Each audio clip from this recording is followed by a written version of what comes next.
Olá, quem está falando aqui é Joelma Borges.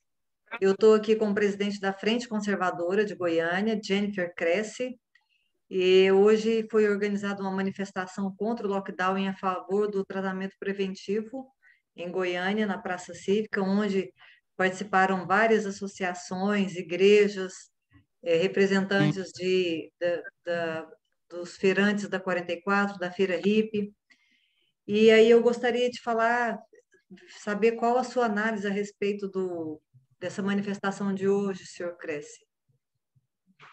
Antes de mais nada, muito boa tarde, Joelma. Muito obrigado pelo convite, mais uma vez, prestigiado aqui por você, pelo seu canal. Muito obrigado, uma honra poder fazer parte. Vamos lá, a análise que a gente faz é a seguinte: a população está um pouco com medo, está um pouco amedrontada. Nós temos visto aí campanhas na televisão, principalmente nas mídias convencionais, em que as pessoas estão gravando como se fossem pacientes nos hospitais, dizendo que estão morrendo. Enfim, está sendo feita uma campanha funerária em que a população está em pânico, está com muito medo. A gente percebe isso nas conversas que temos com as pessoas estão com medo de sair às ruas, sair de casa, enfim. Mas a manifestação foi muito boa pela representatividade. Como você bem disse, nós tínhamos ali representantes de feirantes da 44, das academias, de vários segmentos da sociedade religiosa. Tivemos ali um apóstolo que esteve conosco. Então, em termos de representação, foi muito boa. Nós temos percebido que uma grande parcela da população de Goiânia está muito preocupada com essas decisões, com esses decretos, tanto do prefeito quanto do governador. Em resumo, a avaliação que eu faço foi muito boa. Eu vou passar um trecho aqui da manifestação. Eu não sei se você conseguir ver a tela aí, você me fala. Tá. Ok.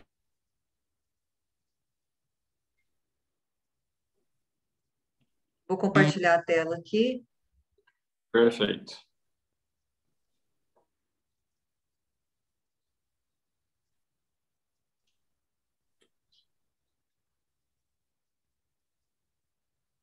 Esse momento foi quando eu estava fazendo ali um discurso, né, explicando o motivo da manifestação, e aproveitando aqui o espaço que você está nos dando, nós defendemos duas pautas principais, Joelma. A primeira delas, nós somos favoráveis à vacina. Assistimos ao depoimento do nosso presidente ontem em cadeia nacional, em que ele diz que o Brasil tem se despontado como um dos países que melhor tem se saído na questão da vacinação. Estamos em quinto colocados no mundo, já temos uma fábrica nacional. O presidente está trabalhando agora para que nós nos tornemos independentes de insumos, tanto da Índia quanto da China, enfim. Então, nós não somos negacionistas, entendemos a importância da vacinação em massa, a população toda, mas o que nós entendemos é que, enquanto não é possível vacinar todo mundo, nós temos, sim, que ter uma alternativa para que as pessoas, em primeiro lugar, não sejam contaminadas com a doença e, em caso de contaminação, sofram o mínimo possível. E é por isso que nós defendemos o tratamento preventivo antes da pessoa ter qualquer tipo de contato com a doença, e também defendemos o tratamento precoce. À medida em que a pessoa percebe alguns sinais da doença, como nariz escorrendo, garganta arranhando, dor de cabeça, perda de olfato, paladar, que são sintomas clássicos da COVID, ela já entra imediatamente com um tratamento precoce para que ela não saia da primeira fase, que é a fase viral, né? E não precise enfrentar aí uns transtornos maiores, como a internação em leitos de UTI ou até mesmo a intubação. Então, nós defendemos, como primeira pauta da manifestação, o tratamento preventivo, reforçando que nós não somos negacionistas, entendemos a importância das vacinas. E a segunda pauta que nós defendemos é a flexibilização dos trabalhos, que nós entendemos que todo trabalho é essencial. Nós já vimos ali pessoas passando necessidade. Uma representante da Feira da 44 afirmou que ontem houve uma distribuição de cestas. Eu tenho um amigo não vou falar o nome aqui para preservá-lo, que é do gabinete do vereador aqui de Goiânia, e antes de ontem foram entregues cestas básicas, e as pessoas, ao receberem, acabam divulgando para as outras que também estão aflitas, que também estão necessitadas, e já tem mais de 200 pessoas, além das 100 que receberam, já tem mais de 200 que precisam de cestas. Nós temos várias organizações sociais que estão entregando cestas, que estão fazendo trabalho. Quer dizer, a própria OMS na realidade, melhor dizendo, a FAO, que é o braço da ONU, que cuida especificamente da alimentação no mundo, ela tem apresentado uma preocupação e há pesquisas e diagnósticos em que apontam para um número de cerca de 30 milhões de pessoas que morrerão de fome por conta dessas medidas descabidas dos governos, como, por exemplo, o lockdown. E voltando à questão da OMS. Você está falando de fome, fora suicídio, fora infarto e outros problemas psiquiátricos que estão acontecendo e não estão sendo falados, né? Tem uma amiga de um hospital e lá ele tem leitos de UTI. Ele me disse que, por conta do pânico, as pessoas que estão sendo tratadas por outras doenças, como, por exemplo, câncer, que precisa fazer uma quimioterapia recorrente, as pessoas estão deixando de ir aos hospitais. Olha que absurdo. O medo da Covid tem sido assim, tão impregnado na mente das pessoas que as pessoas, mesmo tendo que fazer tratamento, estão abrindo mão de cuidar da sua saúde por conta desse corona, e que nós sabemos que, lamentavelmente, tem levado muitas pessoas, mas a taxa de mortalidade é cerca de 2,5%, que é a média anual. Eu quero compartilhar com você a minha tela aqui, sobre a reunião que houve hoje do presidente da República. Vou compartilhar minha tela aqui com você, porque a gente vai ouvir um pouco para poder...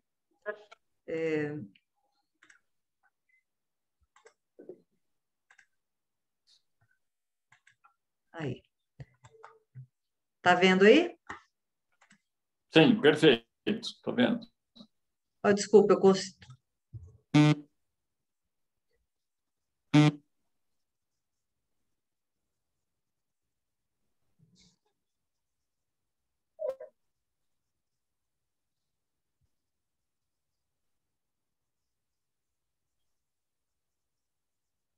Está pausado o vídeo.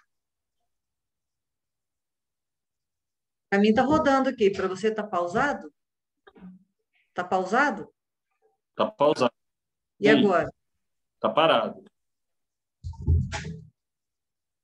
Continua parado? Não, ele está quadro a quadro. Aparece uma imagem, trava, depois aparece outra, trava. Engraçado, para mim está rodando normal. Agora travou de novo. Eu pausei, agora eu vou reproduzir novamente. Está do mesmo jeito, está passando quadro a quadro. Aparece uma imagem, para, aparece outra imagem, para, outra imagem, para. Talvez seja a questão da minha internet. Talvez a internet não está conseguindo. Eu vou interromper aqui o compartilhamento. Mas eu vi o vídeo. Você assistiu o vídeo da reunião hoje, em que ele convidou os governadores, o presidente do Supremo, do Senado e da Câmara dos Deputados para uma reunião?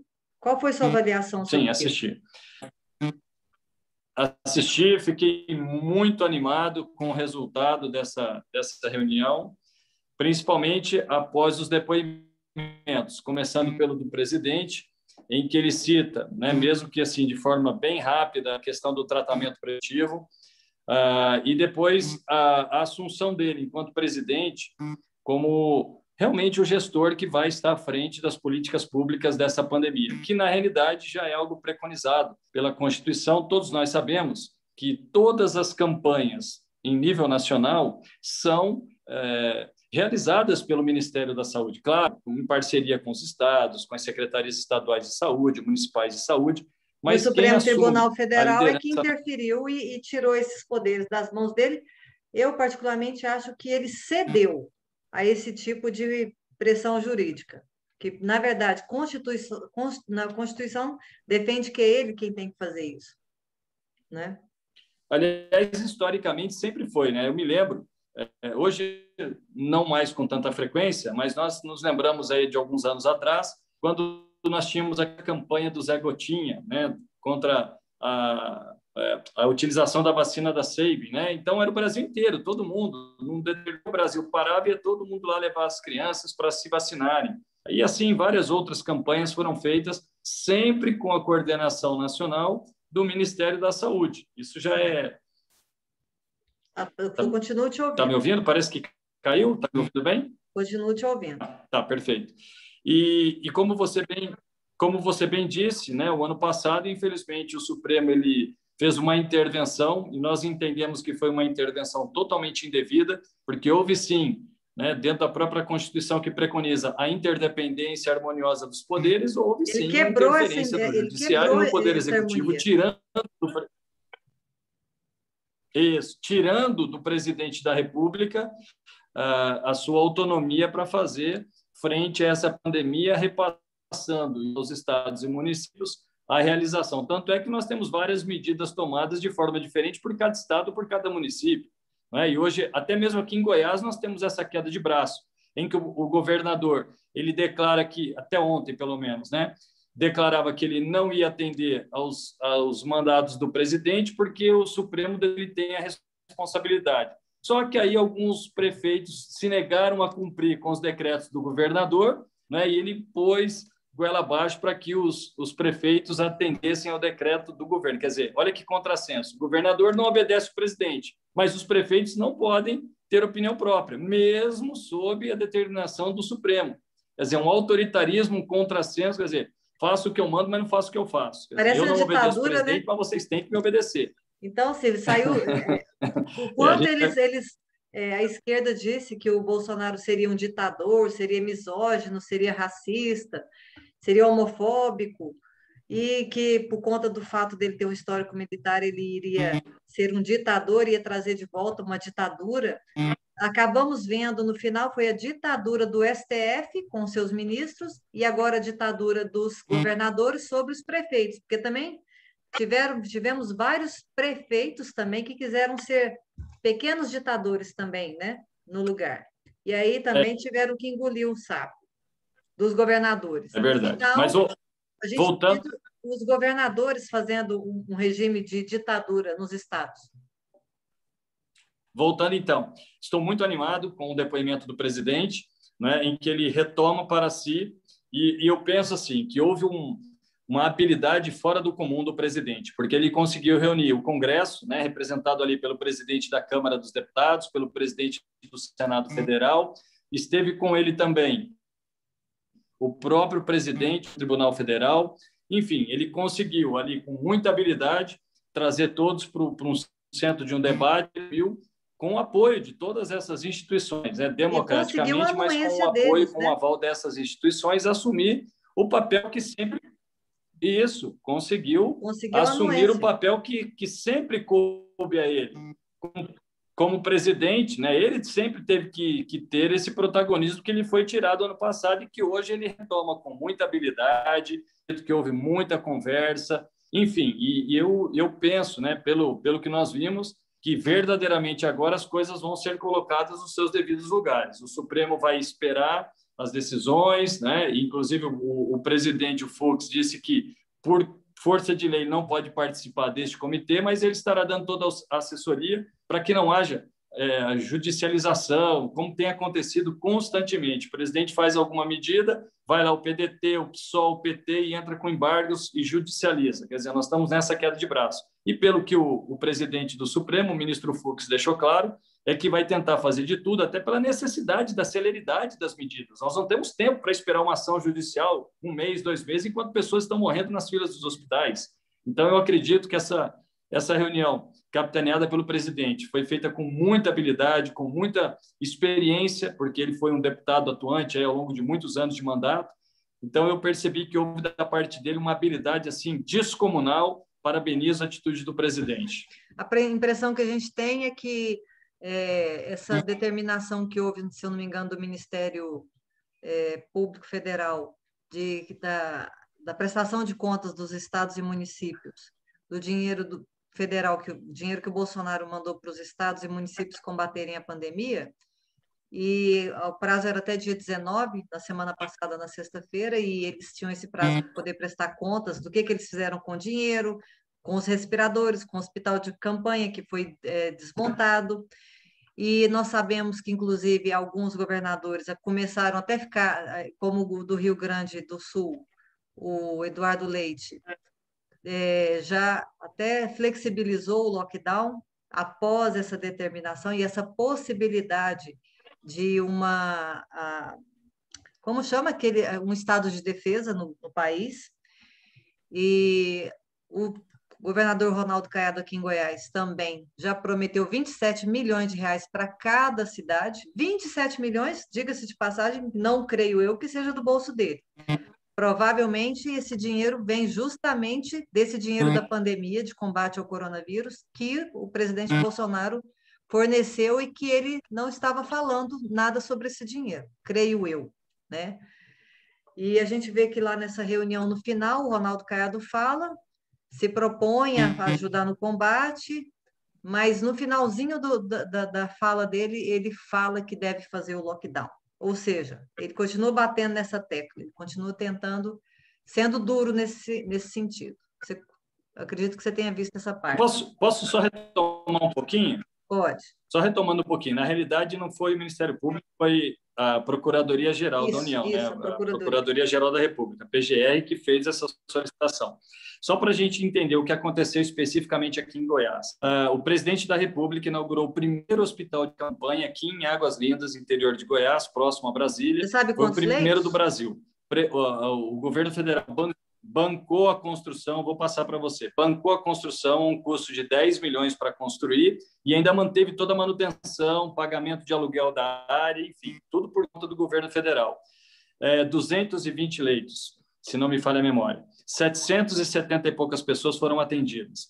E olha que interessante, o governo do estado assumiu o hospital e repassou o controle desse hospital para uma organização social que ficou cuidando do hospital por um período de apenas 4 meses, a um pagamento de 30 milhões. Olha que absurdo. O governo federal construiu, pagou aluguel, fez manutenção, e o governo do estado repassou para uma OS a um custo de 30 milhões, depois de 4 meses o hospital foi desmontado. Quer dizer, nós estávamos no meio de uma... Por mês. 7 milhões e meio por mês. É um absurdo. Pois é. Olha que absurdo. E fazendo um paralelo, né? Hoje eu tomei conhecimento, né, de uma atitude muito louvável do prefeito de Caxias, região da Baixada Fluminense do estado do Rio de Janeiro, prefeito Washington Reis. Olha que sacada de gênio que ele teve.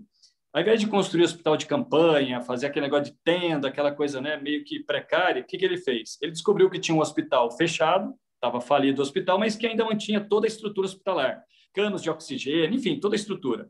Ele fez o seguinte, ele se apropriou do hospital e gastou um valor de 50 milhões para fazer uma reforma, reformou o hospital todinho a um custo de 50 milhões e ele gerou 128 leitos nesse hospital. Eu estava fazendo uma conta básica aqui, o governo federal repassou para o governo do estado de Goiás 27 bilhões, sem falar daquele outro recurso, né, que era indireto, benefício, mas diretamente 27 bilhões. Vamos lá. Se nós pegássemos 10% desse valor, 2 bilhões, se nós pegarmos 10%, 2 bilhões e 700 milhões, daria para construir 54 hospitais aqui no estado de Goiás. Vamos falar aqui da cidade de Goiânia. Nós temos 3 hospitais que estão fechados aqui em Goiânia. O Lúcio Ribeiro do Areião, próximo ao Hugo, o Hospital São Salvador e o Hospital Santa Genoveva, ou seja... Toda a estrutura já pronta, que pode ser totalmente aproveitada pelo governo do estado.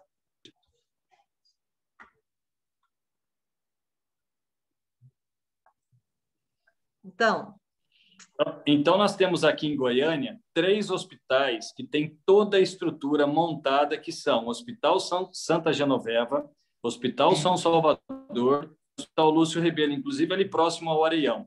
Então, olha só, se nós pegarmos 10% apenas, 10% do recurso que o governo passou, 10% são 2 bilhões e 700 milhões, dá para construir 54 hospitais. Olha só que se cada hospital com a capacidade de 128 leitos montar, eu fiz a conta aqui, cadê? São 3.456 leitos, só com 10% do recurso que o governo federal passou. Então, me fala. 3.450. O governo federal passou dinheiro, passou recurso, montou hospital, montou leitos, mandou respiradores, deixou tudo pronto e ainda mandou dinheiro para auxílio-doença e ainda, aliás, auxílio emergencial, e ainda mandou mais dinheiro ainda para os governadores. Diga-se de passagem que esses governadores estavam devendo à União, estavam em dívida e quitaram as dívidas, que não se sabe de onde veio esse dinheiro, afinal de contas, com o lockdown não, é difícil ter arrecadação. A arrecadação diminui, porque o comércio está fechado, não tem movimentação financeira, não tem arrecadação. E, milagrosamente, esse pessoal conseguiu quitar as dívidas com a União. E para onde foi esse dinheiro? Aí eu te pergunto, o que está faltando, então? Boa vontade? Saber gerir? Porque eu ouvi falar que o nosso governador aqui, na fazenda dele, é muito mal administrada. Quanto mais administrar um estado inteiro, acredito que ele vai sentir mais dificuldade ainda, né? Porque não está sabendo, então, administrar isso. Só fazendo uma observação. Por incrível que possa parecer, a arrecadação do estado de Goiás, ela aumentou. Dá para acreditar? Porque, olha só, a população, mesmo estando com seus comércios fechados, com as academias, continuam tendo que pagar. Se você não pagar a sua conta de energia, a ANEEL vem aqui e corta. Se você não pagar a sua conta de água, a ANEEL e corta o fornecimento. Quer dizer, se nós não temos a liberdade de trabalhar para poder gerar recursos para nos autossustentarmos, é descabido essas empresas, por falta de pagamento, porque nós estamos sendo impedidos de gerar receita. Aí eles vêm e cortam. Quer dizer, as taxas não estão deixando de ser cobradas, os impostos. Você vai numa farmácia, compra um remédio, você está pagando ICMS. Quer dizer, tudo que você faz, você vai no posto de gasolina e abastece. Aqui eu quero fazer um outro parênteses. O governo federal zerou o imposto federal sobre os combustíveis. Você teve desconto lá na bomba? Pede a nota fiscal lá e eu vi você fazendo uma reportagem sobre isso. Você abastece, tem lá o valor do imposto, os postos não estão te devolvendo. Pelo menos para mim nunca devolveu. Dos R$ 100 que eu abasteci, 47 era imposto. Eu poderia ter colocado o dobro de gasolina no meu carro.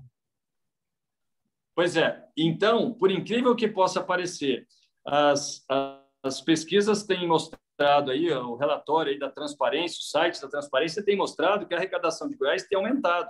E outra informação aqui, quentinha, eu acessei o site da transparência, a Secretaria Estadual de Saúde de Goiás tem hoje em caixa 680 milhões de reais.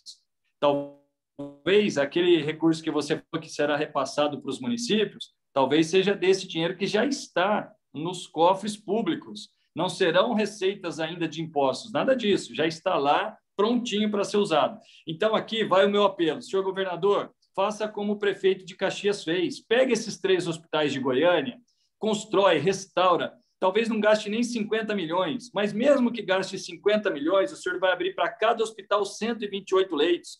3 hospitais, o senhor vai ter quase 500 leitos, só aqui em Goiânia, governador. E não precisa ser tenda, não precisa ser hospital de campanha, até porque o hospital de campanha o senhor fecha. O governo federal constrói, o senhor vai lá e fecha. Em plena pandemia, vamos pegar esses hospitais, de passagem, eu dei até os nomes, vou repetir os nomes aqui, senhor governador. Vou repetir o nome aqui, senhor governador. Talvez o senhor está muito preocupado aí com as demandas, então não estamos aqui para te ajudar. Hospital São Salvador, Hospital Santa Genoveva e Hospital Lúcio Rebelo. Só aqui na capital, 3 hospitais que poderiam gerar, no mínimo, 450 novos leitos a um custo muito baixo, senhor governador. Vamos fazer uma boa gestão. Nós estamos aqui para te ajudar, governador. Ou boa vontade. Ou interesse político, vai saber, né? Vai saber. Então, tá bom. Meu querido, eu gostaria de agradecer a sua presença, suas colocações, são muito elucidativas. Se você puder, assim, sempre estar participando conosco uma vez por semana, eu agradeço. Muita gente, às vezes, se sente perdido em tudo que está acontecendo, e existem muitas fake news que colocam dados que não são reais e que não estão nos sites do governo federal, não são dados oficiais, e ficam muitas vezes desinformados e repassando informações errôneas para os outros, né? Então, eu acho que seria de grande valia estar aqui fazendo, pelo menos uma vez por semana, uma live assim e conversando com o pessoal, ok? Joel, me coloco à sua disposição. Mais uma vez, quero te agradecer por você me dar essa oportunidade, esse espaço para a gente trazer informações fidedignas. Há um filósofo, William, esqueci o sobrenome dele, ele diz o seguinte: se você traz fatos sem nenhuma comprovação, você é apenas uma pessoa dando uma opinião. Não é o que nós estamos fazendo aqui.